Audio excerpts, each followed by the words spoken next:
बाबा माझा काय संबंध, माझा काय संबंध? अहो मी रक्ताचा भाऊ आहे हिचा, विसरली काही? बाबा बाबा हिला विचारा, या मित्र मैत्रिणींचा काय संबंध आहे, ते कोण आहे, ते काय नावं काय आहेत त्यांची, आणि हे कोणत्या गावचे आहेत, ते काय ओळख काय यांची? एकदा चौकशी कर, मग समजेल तुला, कळलं? चौकशी करत पाठीमागा आलायस ना तू, मला ठरवू दे ना मी कुणाशी मैत्री करायची ते, आणि हे तू मला शिकवू नकोस, समजलं? काय मला शिकवू नकोस?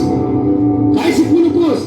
विचार यांना, एवढ्या महागड्या गाड्या, या महागड्या वस्तू, हे पॉश कपडे आणि उधळण्यासाठी एवढा पैसाही कुठून आणलाय, ते काय काम करतात ते विचार त्यांना, समजेल तुला खरं काय आणि खोटं काय ते.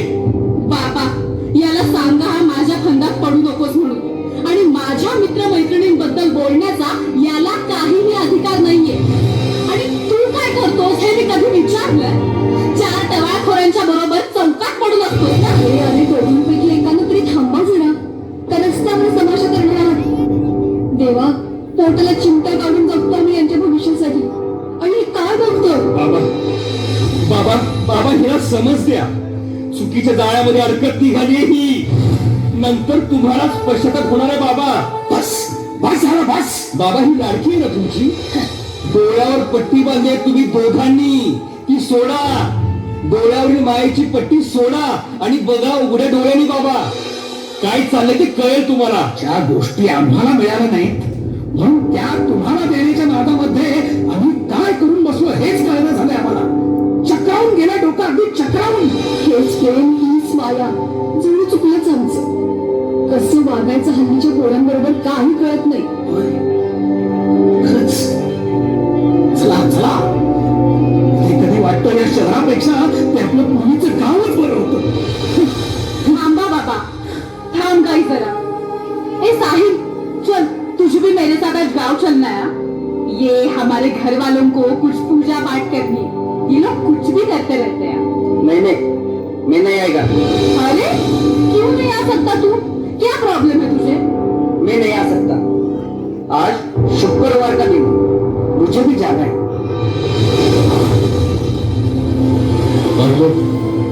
या परिस्थितीने कधीच मर्यादा ओलांडली.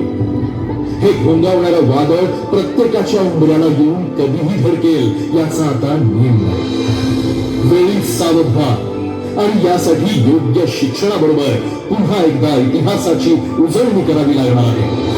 शूरवीरांच्या शौर्यकथा आणि स्वसंरक्षणाच्या गाथा पुन्हा एकदा आपल्या पुढच्या पिढीच्या हातात द्यावे लागणार आहे.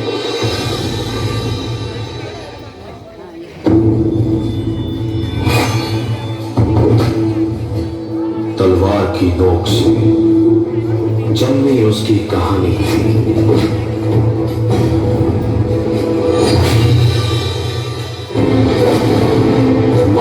उन्हीं मर्दों में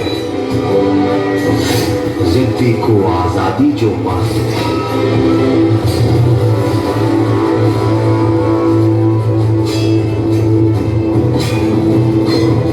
वीर योद्धा बनने की बचपन में ही ठानी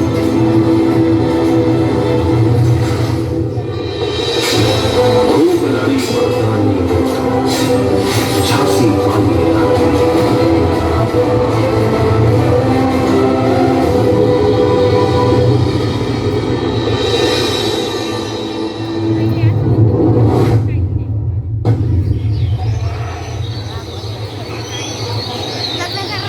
नमस्कार नमस्कार. अरे वा, आपण आलात. गावची आठवण ठेवली, बघून बरं वाटलं. आज संध्याकाळीच दैवाचं दर्शन देखील घडेल आपल्या सर्वांना, आणि ही सर्व तयारी त्याचीच चालू आहे. होय, खरंच आमच्या कुटुंबातले देखील काही प्रश्न आम्हाला विचारायचे आहेत. सध्या सध्या फार गोंधळलेल्या मनस्थितीमध्ये आहोत आम्ही सगळेजण. म्हणूनच दर्शन देखील होईल आणि काहीतरी मार्ग मिळेल ही अपेक्षा घेऊन आलो. काही हरकत नाही. दैव तर सारं जाणतोच आहे, आणि कदाचित असं समजा हे दैवाचंच बोलावणं आहे. या तुम्ही आता.